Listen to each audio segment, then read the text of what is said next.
எப்ப நீ தலைவர் பதவியில இருந்து கீழே இறங்குவ, உடனே அந்த பதவியில உட்காந்துக்கலான்னு அவங்க வெயிட் பண்ண மாதிரி இருக்கு. வித்யா, நீ அரெஸ்ட் ஆனது, உன் மேல இவ்வளவு தப்பான குற்றச்சாட்டுலாம் வந்திருக்கிறத பத்தி எல்லாம் அவங்க கொஞ்சம் கூட யோசிக்கல, வருத்தப்படல. அவங்களுக்கு பதவி கிடைச்ச உடனே பட்டுன்னு உட்காந்துக்கிட்டாங்க. அது மட்டும் இல்லாம என்ன? இல்ல, வேணா விட. சொல்லு. அசோசியேஷன்ல உன்னை பத்தி தப்பா வர பேசியிருக்காங்க. மத்தவங்க எல்லாம் நம்ம குடும்பத்தை பத்தி என்ன நினைப்பாங்க? அவங்க இடத்துல நீ இருந்தா அப்படி செய்வியா சொல்லு? நமக்குள்ள 1000 பிரச்சனை இருந்தாலும் அந்த இடத்துல விட்டு கொடுக்காம தானே பேசுவ. அது அவங்க குணம், அதுக்கெல்லாம் நம்ம வருத்தப்படக்கூடாது. வித்யா, ரொம்ப நல்லவளா இருக்காத, சரியா? இப்ப அந்த சீட்ல உட்காந்துக்கிட்டு அவங்க தப்பு தப்பா நடவடிக்கை எடுத்துட்டு இருக்காங்க.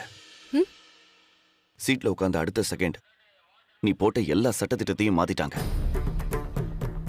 இப்படியே போனா அசோசியேஷன் நிலைமை ரொம்ப மோசமாயிடும் வித்யா. அப்புறம் அந்த பதவிக்கே மரியாதை இருக்காது. ஆள் ஆளுக்கு ஒன்னொன்னு பேச ஆரம்பிச்சிருவாங்க. அம்மா இப்படியே நடத்துனாங்க, மொத்தமா நம்ம குடும்பத்தோட பேரையே கெடுக்க போறாங்க. இந்த கோவத்துக்கு அர்த்தம் குடும்பத்து மேல இருக்கிற அக்கறையா, இல்ல பொண்டாட்டி பதவி வேற ஒருத்தவங்களுக்கு போயிருச்சுங்கிற ஆதங்கமா? ரெண்டும் தான். அம்மாவுக்கு அப்புறம் உன்னால மட்டும்தான் இதெல்லாத்தையும் சரியா வழிநடத்த முடியுங்கிற நம்பிக்கையும் கூட. பாத்துக்கலாம். அப்புறம் சகுந்தலா பத்தி ஏதாவது? எந்த தகவலும் இல்ல, எல்லாத்தையும் ரொம்ப சீக்கிரட்டா வச்சிருக்கா.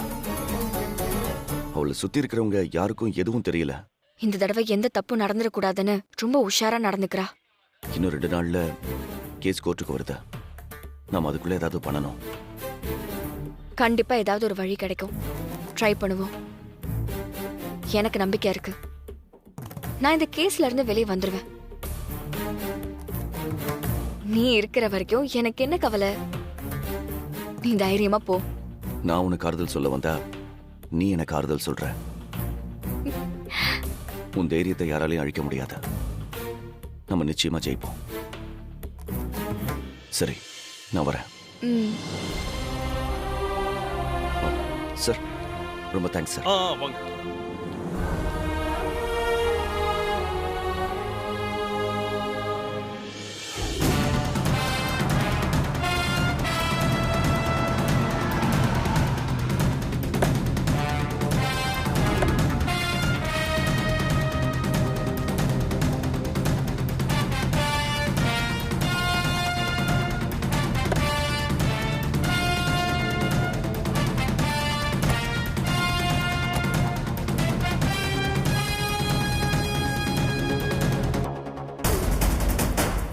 வீட்டை விட்டு போகும்போது நான் வேதா குரூப் ஆஃப் இன்ஸ்டிடியூட்டோட வைஸ் சேர்மன் ஸ்னேகா. ஆனா இப்போ பிரைவேட் காலேஜ் அசோசியேஷனோட தலைவர் ஸ்னேகா. பதவி பேரை சொல்லும் போதே அப்படியே சும்மா கெத்தா இருக்குல்ல. வித்யா மீடியால பேட்டி கொடுத்தால அதே மாதிரி நானும் பேட்டி கொடுக்கணும். இப்ப வேணாம் ஸ்னேகா, நடந்துட்டு இருக்க பிரச்சனை முடியட்டும், அப்புறமா பாத்துக்கலாம். உள்ள போலாம் வா.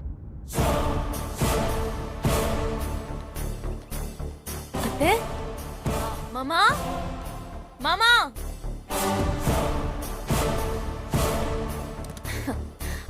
மாமா ஸ்வீட் எடுத்துக்கோங்க. இல்ல வேண்டாம்.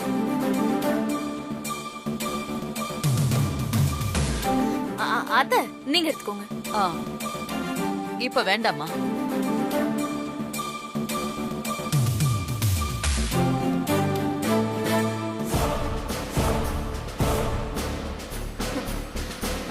சஞ்சய் ஸ்வீட் எடுத்துக்கோ.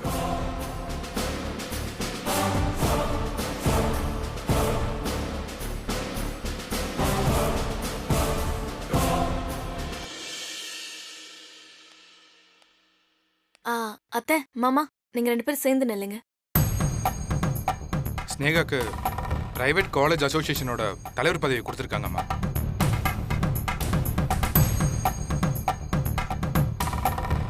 கோயிலுக்கு கூட போகாம உங்ககிட்ட முதல்ல ஆசீர்வாதம் வாங்கணும்னு வந்திருக்கேன்.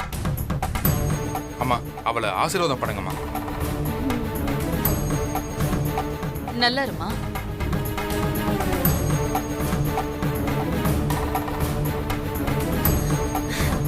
அத்தை நீங்க அந்த அசோசியேஷனுக்கு தலைவரா இருக்கும்போது அசோசியேஷன் எப்படி இருந்துச்சோ அதே மாதிரி நான் நடத்துவேன் அத்தை. உங்களை மாதிரி நான் நிர்வாகம் பண்ணுவேன். இனி அந்த அசோசியேஷனால எந்த பிரச்சனையுமே வராது. நான் உங்க பேரை காப்பாத்துவேன் அத்தை.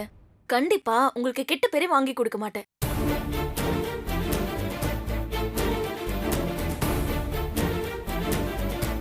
அம்மா என்னம்மா எதுவும் சொல்ல மாட்டீங்க? அதான் நல்லா இருன்னு சொல்லிட்டேனேப்பா. வேற என்ன எதிர்பார்க்கற? இல்ல கொஞ்சம் கூட சந்தோஷமே இல்லாம சொல்றீங்க. அப்பா வேற முகத்தை திருப்பிக்கிறாரு. டேய், சுவிட்ச் போட்ட உடனே ரியாக்ஷனை மாத்துறதுக்கு நாங்க ஒன்னும் அனிமேஷன்ல வர்ற பொம்மைங்க இல்ல. இங்க என்ன நடந்துட்டு இருக்கு அதை விட்டு சந்தோஷமா வாழ்த்தணுங்கிற. அவங்க எப்படிங்க சந்தோஷப்படுவாங்க? நான் என்ன அவங்க சின்ன மருமகளா?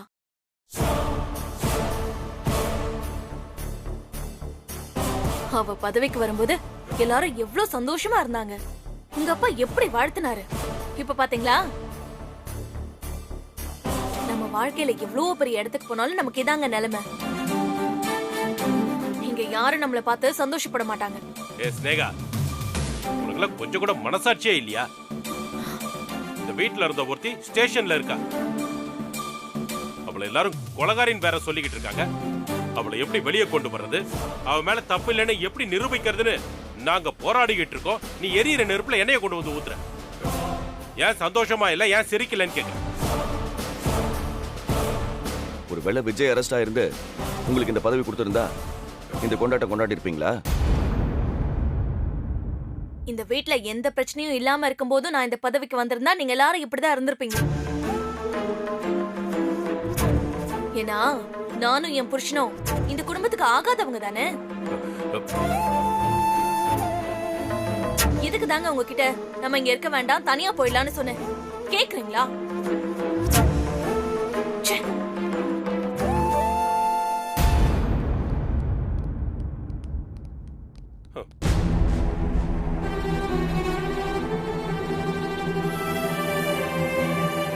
என்னடா இப்படி இருக்காங்க?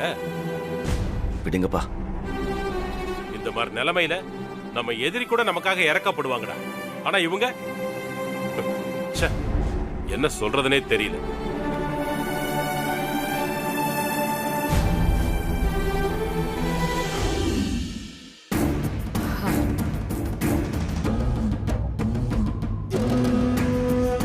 மேடம்.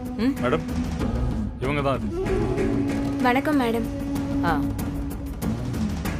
விஷயம் என்னன்னு சொன்னியா? இல்லைங்க மேடம். உன் பேர் என்னம்மா? கவிதா மேடம். மாசம் எவ்வளவு சம்பாதிக்கிற? 15,000.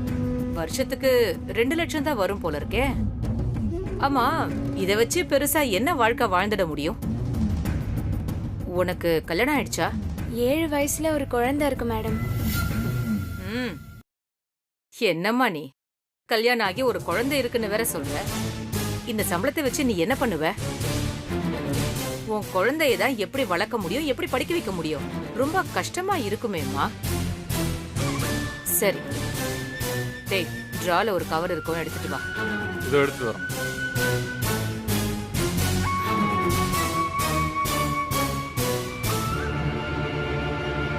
இந்தாங்க மேடம். இந்தாம்மா. என்ன மேடம் இது? புடி, பாரு, உனக்கே தெரியும். புடிமா.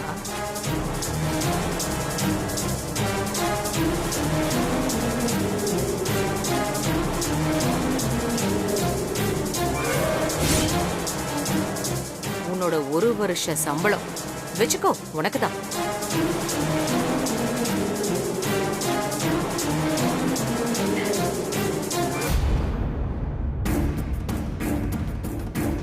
என்னடா பாக்குற?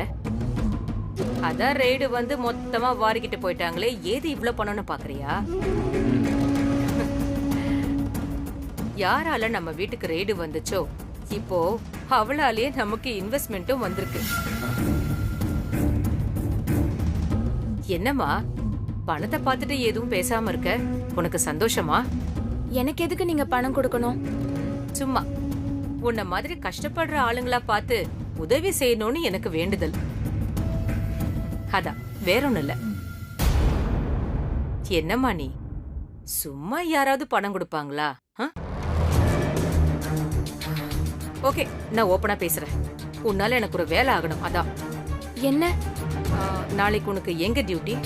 போரூர் போலீஸ் ஸ்டேஷன்ல மருத்துவ முகாம் போடுறோம். மருத்துவ முகாம்னா அங்க இருக்கிற எல்லாரையும் செக் பண்ணுவீங்கல்ல? கைதிகளையும் சேர்த்து தானே? ஆமா மேடம். அங்க லாக்அப்ல வித்யான்னு ஒரு கைதி இருப்பா. நியூஸ்ல கூட பாத்திருப்பியே. ஒரு ஸ்டூடெண்ட்டை கொலை பண்ணிட்டு அந்த கேஸ்ல விசாரணை கைதியா இருக்கான்னு உனக்கு தெரிஞ்சிருக்குமே. ஆமா மேடம், பார்த்தேன். அவளையும் நீ செக் பண்ணுவ. அவ நல்லாதான் இருப்பா. ஆனா நீ என்ன பண்ணணும்னா, அவளுக்கு ஹை பிபி இருக்கு, உடம்புக்கு நல்லது இல்லைன்னு சொல்லிட்டு. Okay madam.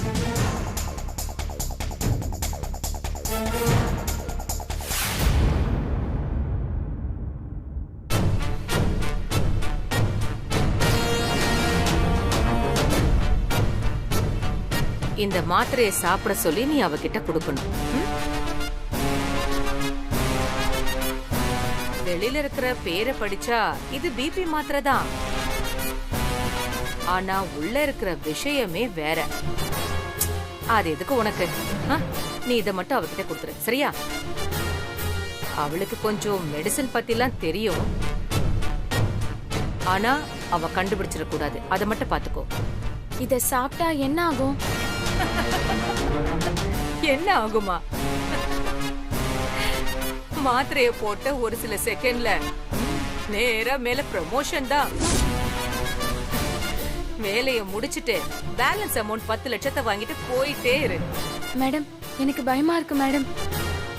பயந்தா பணம் சம்பாதிக்க முடியுமா? துணிஞ்சா மட்டும்தான் முடியும். துணிஞ்சு செய், பாத்துக்கலாம். உனக்கு எந்த பாதிப்பும் வராது, உன் மேல எந்த டவுட்டும் வராது. அதுக்கு நான் கேரண்டி.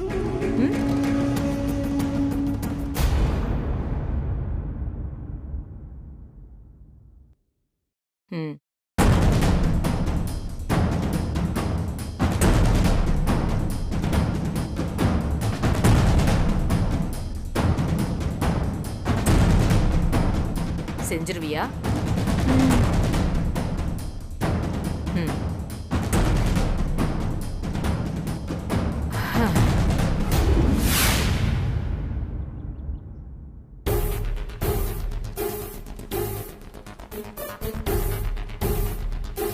கவிதா, மேடம், எல்லாம் ரெடியா இருக்குல்ல?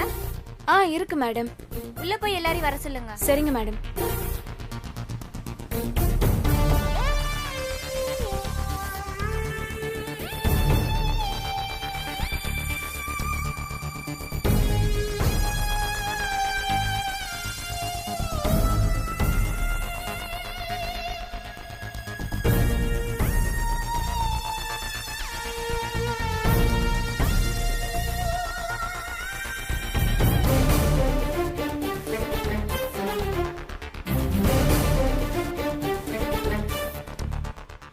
சிஸ்டர். சார், அங்க எல்லாம் ரெடி ஆயிடுச்சு. டாக்டர் வர சொன்னாங்க. நீங்க போங்க, நான் வர சொல்றேன்.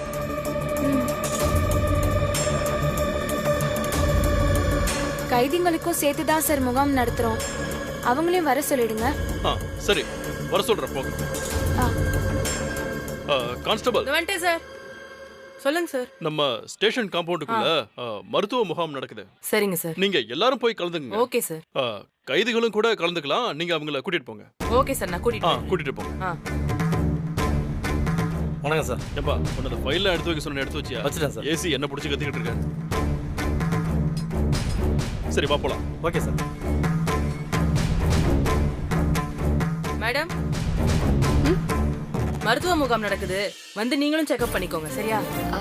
இல்ல வேண்டாம், நீங்க போங்க. சரிங்க மேடம்.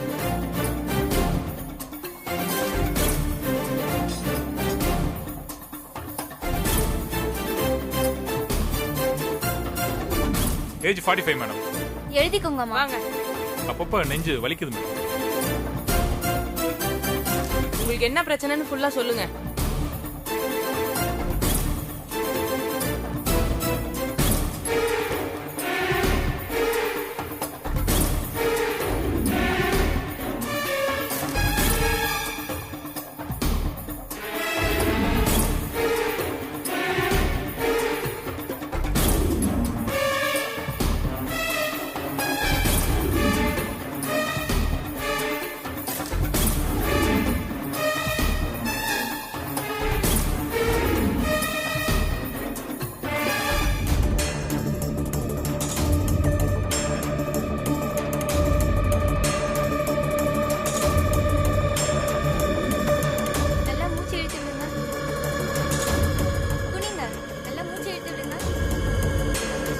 சார் எல்லாரும் வந்துட்டாங்களா சார்? ஓகே ஓகே எல்லாரும் வந்திருப்பாங்க. நார்மலா தான் இருக்கு. நான் உள்ள வந்து பார்க்கும்போது நிறைய பேர் இருந்த மாதிரி இருந்துச்சு.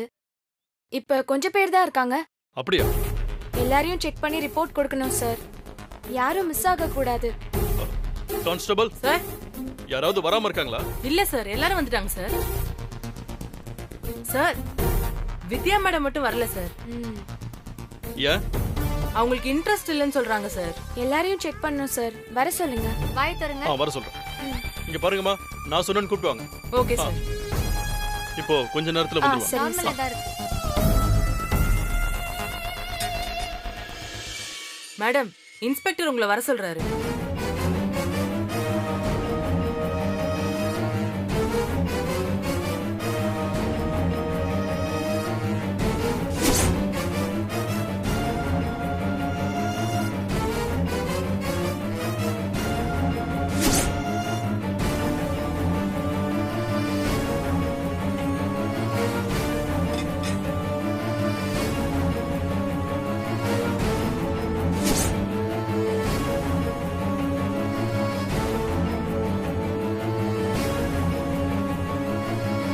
என்னங்க மேடம், எல்லாரும் செக் பண்ணிட்டு இருக்காங்க, நீங்க மட்டும் உள்ள உட்கார்ந்திருக்கீங்க.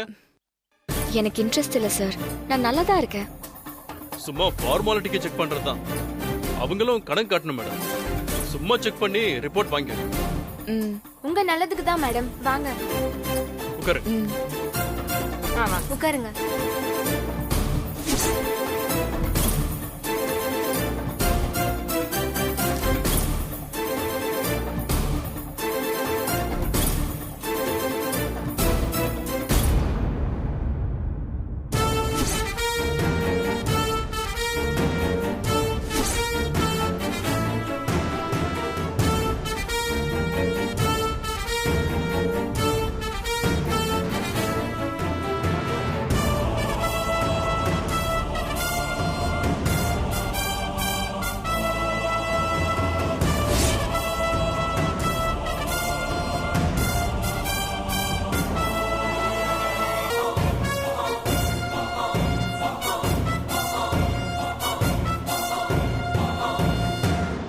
நீங்க போய் அங்க பிபி செக் பண்ணிக்கோங்க.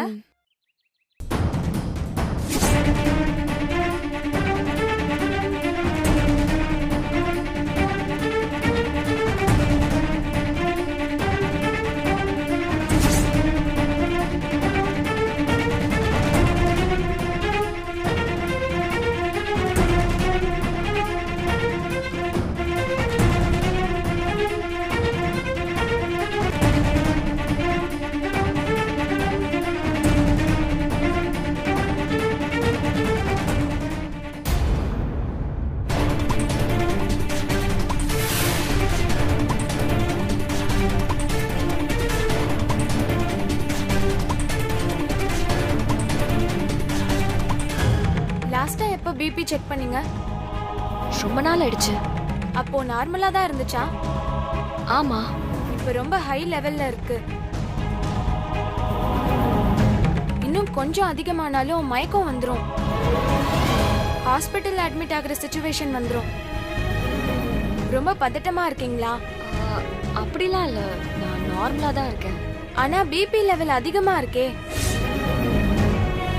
எனக்கு உங்களை நல்லா தெரியும் மேடம். மீடியா கொடுக்குற ப்ரெஷரு, அரெஸ்ட் இதெல்லாம் உங்களுக்கு மன உளைச்சலை கொடுத்துருக்கோம். அதான் இப்படி இருக்கு. எதுக்கும் ஒரு வேலைக்கு நான் டேப்லெட் கொடுக்குறேன், அதை மட்டும் போடுங்க, சரியாயிடும். இப்படியே விட்டா உங்க ஹெல்த் தான் கெட்டு போகும். ம். சரி கொடுங்க.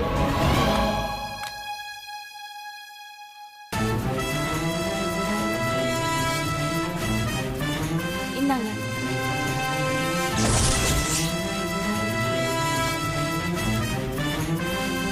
நைட்டு சாப்பிட்டதுக்கு அப்புறம் போடுங்க. ஆ சரி. மறந்துடாதீங்க மேடம். இல்ல இல்ல மறக்க மாட்டேன்.